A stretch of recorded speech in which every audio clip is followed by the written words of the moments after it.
Selamat datang di channel Pemuja Malam. Jangan lupa like, share, and subscribe ya. Terima kasih. Chapter 12. Rahasia Kiara. Kia, panggil Liam yang entah sejak kapan sudah berdiri di depan kantor tempat Kia bekerja. Liam, kok bisa di sini? Kakak mana? Kia melihat sekeliling untuk mencari keberadaan Zaskia. Namun, ia sama sekali tidak menemukannya, hingga membuatnya kembali menatap Liam yang kini juga menatapnya. Ayo masuk, ada yang ingin aku bicarakan sama kamu. Ujar Liam membuka pintu mobil untuk Kiara. Kakak di mana? Kamu udah bilang belum sama kakak kalau mau kesini? Udah ngasih kabar kan? Aku gak mau ya, kakak nanti khawatir sama kamu. Kia, sudah cukup. Zaskia tahu aku kemari untuk menjemputmu. Dan aku sudah bilang padanya, kalau aku ingin pergi sama kamu. Potong Liam sambil memasang selfbednya.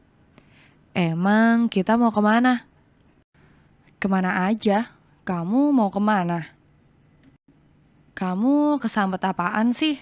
Haha, Kiara langsung tertawa mendengar ucapan Liam. Kini, ia melihat Liam sebagai sahabatnya. Bukan Liam yang akhir-akhir ini menjaga jarak darinya. Karena statusnya sebagai calon kakak ipar. Mau ke PM gak? Udah lama banget kita gak kesana. Kemarin, aku sempat lewat sana. Dan aku langsung ingat kamu. Liam pun segera menjalankan mobilnya menuju lokasi tujuan tanpa menunggu persetujuan Kiara. PM yang tak lain adalah sebuah pasar untuk bermain. Saat masih SMA, karena uang jajan Kiara yang selalu minim, ia selalu datang ke sana bersama Liam. Pasar itu hanya ada setiap 1 tahun sekali, dan sejak saat itu, Liam dan Kiara selalu ke sana. Hingga terakhir kali mereka ke sana mungkin sudah 3 periode, karena mereka disibukkan dunia orang dewasa. Kiara hanya menganggukkan kepalanya. Ia mengambil HP-nya untuk menanyakan Zaskia.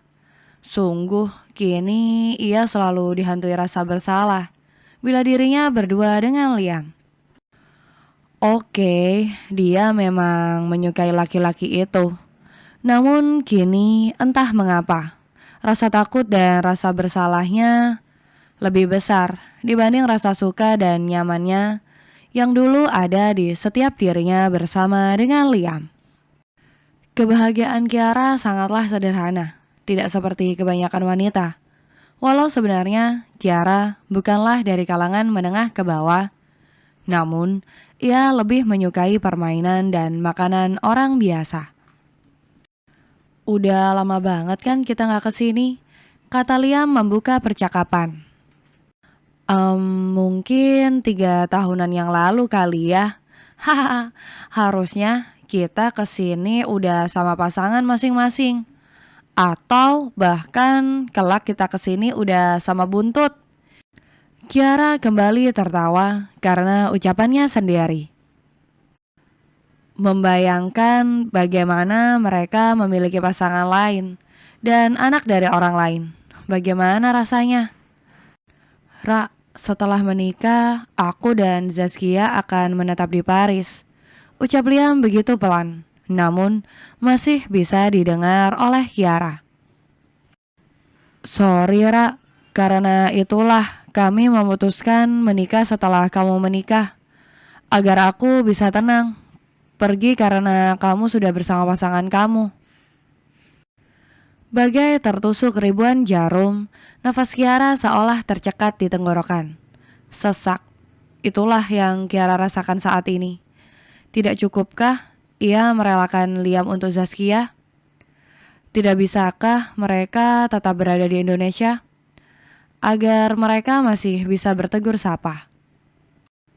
Dan apakah itu nanti akhirnya Mama Rani akan mengikuti Zaskia ke Paris?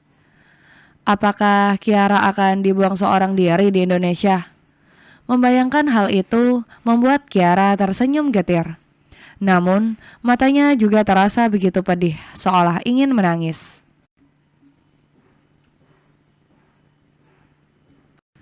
Kiara langsung turun dari mobil dan berlari memasuki rumahnya dengan menahan tangis. Setelah mendengar ucapan Liam, Kiara memutuskan untuk segera pulang ke rumah. Kiara ingin segera bertemu dengan Zaskia untuk menanyakannya langsung. Dan disinilah ia saat ini, tepat berada di depan kamar Zaskia yang sedikit terbuka. Kiara sudah memegang handle pintu. Ia masih mengatur nafasnya. Namun saat ia hendak memutar handle pintu itu untuk membukanya lebih lebar, ia mendengar percakapan antara Zaskia dan Mama Rani. "Kenapa kamu biarkan Liam untuk jalan dengan Kiara?" tanya Mama Rani terdengar marah kepada Zaskia. Sementara Zaskia, ia dengan santai duduk di meja riasnya sambil menyisir rambut. "Mah, mereka hanya pergi ke PM sebentar. Liam sudah izin padaku dan bicara padaku. Lalu mengapa aku tidak mengizinkannya? Kiara adikku, Liam calon suamiku. Dan mereka berdua sahabat Zaskia, Mah," jawab Zaskia santai. "Tapi kamu tidak akan tahu dengan apa yang akan dilakukan mereka. Bukankah kamu juga tahu bahwa Kiara dan Liam begitu dekat? Apa kau tidak tahu kalau Liam goyah?" "Mah, kalau memang Liam goyah, itu berarti cintanya untuk Zaskia masih cetek. Dan bila memang Liam akan bahagia dengan Kiara, Zaskia akan berikan Liam untuk Kiara kok. Zaskia cuma mau kita semua bahagia, walau Zaskia harus mengorbankan diri." "Dasar anak bodoh," umpat Mama Rani kepada putrinya. "Mah, Zaskia sudah besar. Biarkan Zaskia menentukan jalan hidup Zaskia sendiri. Tolong berikan kepercayaan untuk kami." Dan Zaskia juga yakin kalau Kiara tidak akan pernah menyakiti Zaskia, karena Zaskia juga tidak menyakiti Kiara. "Cih, kamu terlalu munafik, Zaskia. Darah mereka sangat kental. Buah tidak jatuh terlalu jauh dari pohonnya. Besar kemungkinan bahwa Kiara juga akan melakukan hal yang sama seperti ibunya." "Mama tidak bisa. Mama sudah berusaha dan Mama tidak bisa. Semakin Mama melihatnya, maka Mama juga akan semakin mengingat kejahatan mereka. Setelah kamu menikah, maka kita akan segera meninggalkannya dengan keluarganya yang baru. Maka tugas Mama sudah selesai. Kita..." Zaskia dan Mama Rani begitu terkejut saat mendengar suara vas bunga yang terjatuh. Dengan cepat mereka pun beranjak dan menghampiri asal suara. Namun saat mereka sudah sampai di depan pintu kamar Zaskia, mereka tidak menemukan siapapun. "Kamu mau kemana?" tanya Mama Rani mencekal pergelangan tangan Zaskia yang hendak berjalan mencari sang pelaku. "Mah, siapa yang memecahkan vasnya?" Zaskia takut. "Apa yang kamu takutkan?" "Takut bila Kiara yang mendengar." "Biarkan saja. Toh sudah saatnya juga ia mengetahui asal-usulnya. Mama sudah lelah menyimpan semua rahasia ini. Sebentar lagi juga ia akan menikah. Maka biarkanlah dia tahu siapa dirinya yang sebenarnya," kata Mama Rani yang begitu menohok hati Kiara yang ternyata masih bisa mendengar. Karena saat ini Kiara berada tepat di belakang Mama Rani, tepatnya di balik dinding yang memisahkan antara jalan menuju kamar Zaskia dari arah tangga.